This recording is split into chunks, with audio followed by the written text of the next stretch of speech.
2018ರಲ್ಲಿ ಯಾರೆಲ್ಲ ನಮ್ಮ ಮನೆ ಬಾಗಿಲಿಗೆ ಬಂದಿದ್ರು ಕೇಂದ್ರ ಸಚಿವ ಎಚ್.ಡಿ. ಕುಮಾರಸ್ವಾಮಿ ಅವರು ಈ ರೀತಿಯಾಗಿ ಒಂದು ಹೇಳಿಕೆ ನೀಡಿದ್ರು. ಆ ಹೇಳಿಕೆಗೆ ಪ್ರಿಯಾಂಕ್ ಖರ್ಗೆ ಗರಂ ಆಗಿದ್ದಾರೆ. 2018ರಲ್ಲಿ ಯಾರೆಲ್ಲ ನಮ್ಮ ಮನೆ ಬಾಗಿಲಿಗೆ ಬಂದಿದ್ರು ಅಂತ ಗೊತ್ತಿದೆ ಅಂತ ಹೇಳಿ ಎಚ್.ಡಿ. ಕುಮಾರಸ್ವಾಮಿ ಅವರ ಹೇಳಿಕೆಗೆ ಪ್ರಿಯಾಂಕ್ ಖರ್ಗೆ ಗರಂ ಆಗಿದ್ದಾರೆ. ಬೆಂಗಳೂರಿನಲ್ಲಿ ಗೃಹ ಸಚಿವ ಪ್ರಿಯಾಂಕ್ ಖರ್ಗೆ ಆಕ್ರೋಶವನ್ನು ವ್ಯಕ್ತಪಡಿಸಿದ್ದಾರೆ. ಯಾರ್ಯಾರು ಯಾರ ಮನೆ ಬಾಗಿಲಿಗೆ ಹೋಗಿದ್ರು ಬಂದಿದ್ರು ಎಲ್ಲವೂ ಕೂಡ ನಮಗೆ ಗೊತ್ತಿದೆ. ಸರ್ಕಾರ ಯಾಕೆ ಬಿತ್ತು ಅಂತ ಗೊತ್ತಿಲ್ವಾ ಅಂತ ಹೇಳಿ ಪ್ರಶ್ನೆಯನ್ನ ಮಾಡಿದ್ದಾರೆ. ಆಗ ಆಗಬೇಕಾದ್ರೆ ಸಿದ್ಧಾಂತ ತತ್ವ ಒಂದೇ ಅಂತ ಹೇಳಿದ್ರು. ಮಾಜಿ ಸಿಎಂ ಕೇಂದ್ರ ಸಚಿವರು ಆರ್ಎಸ್ಎಸ್ ವಿರುದ್ಧ ಆರ್ಟಿಕಲ್ ಅನ್ನ ಕೂಡ ಬರೆದಿದ್ರು. ಎಂತ ವಿಶ್ವಸಂತು ಅಂತ ಆರ್ಟಿಕಲ್ ಅನ್ನ ಬರ್ದಿದ್ರಲ್ವಾ ಅಂತ ಹೇಳಿ ಪ್ರಶ್ನೆಯನ್ನ ಮಾಡಿದ್ದಾರೆ. ಆಗ ನಮ್ಮದು ಅವರದ್ದು ಎಲ್ಲ ಒಂದೇ ಸಿದ್ಧಾಂತ ಆಗಿತ್ತು, ತತ್ವವೂ ಕೂಡ ಒಂದೇ ಆಗಿತ್ತು.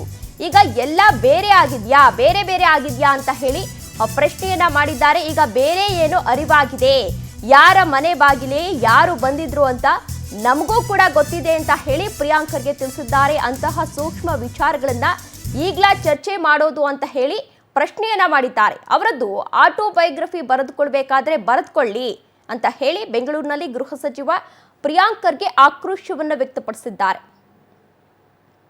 ನೋಡಿಯಪ್ಪ, ಯಾರ ಮನೆ ಬಾಗಿಲಿಗೆ ಹೋಗಿದ್ದು, ಯಾರ ಮನೆ ಬಾಗಿಲಿಂದ ಹೊರಗೆ ಬಂದಿದ್ದು ಎಲ್ಲ ಗೊತ್ತಿದೆ ಅಲ್ಲ. ಸರ್ಕಾರ ಯಾಕೆ ಬಿತ್ತು ಅಂತ ಗೊತ್ತಿಲ್ವಾ ನಮಗೆ? ಸರಿಯಾಗಿ ಈಗ ಅವಾಗ ಆಗಬೇಕಾದಾಗ ಎಲ್ಲ ಸಿದ್ಧಾಂತ ತತ್ವ ಒಂದೇ ಅಂತ ಹೇಳಿದ್ರು. ಇದೇ ಮಾಜಿ ಮುಖ್ಯಮಂತ್ರಿಗಳು ಕೇಂದ್ರ ಸಚಿವರು ಒಂದು ದೊಡ್ಡ ಆರ್ಟಿಕಲೇ ಬರ್ತಿದ್ರಲ್ಲ RSS ವಿರುದ್ಧ. ಎಂಥ ವಿಷಜಂತು ಅಂತ ಬರ್ತಿದ್ರ ಇಲ್ಲ ಆರ್ಟಿಕಲ್. ಅವಾಗ ನಮ್ದು ಅವ್ರದ್ದು ಸಿದ್ಧಾಂತ ತತ್ವ ಒಂದೇ ಇತ್ತು. ಈಗೇನೋ ಬೇರೆದಾಗಿದೆ, ಈಗೇನೋ ಅರಿವಾಗಿದೆ ಅಂತ ಅವ್ರು ಹೇಳ್ತಾ ಇದ್ದಾರೆ.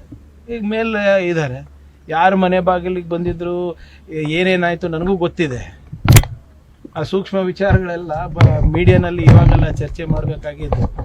ಯಾವಾಗ ಈಗ ಅವ್ರ ವರ್ಷನ್ ಏನೇ ಇವತ್ತಿಲ್ಲ ನಾಳೆ ಅವ್ರ ಆಟೋಬಯೋಗ್ರಫಿ ಬರೀತಾರಲ್ಲ, ಅಲ್ಲಿ ಬರ್ಕೊಳ್ಳಿ. ನೋಡಿಯಪ್ಪ, ಯಾರ ಮನೆ ಬಾಗಿಲಿಗೆ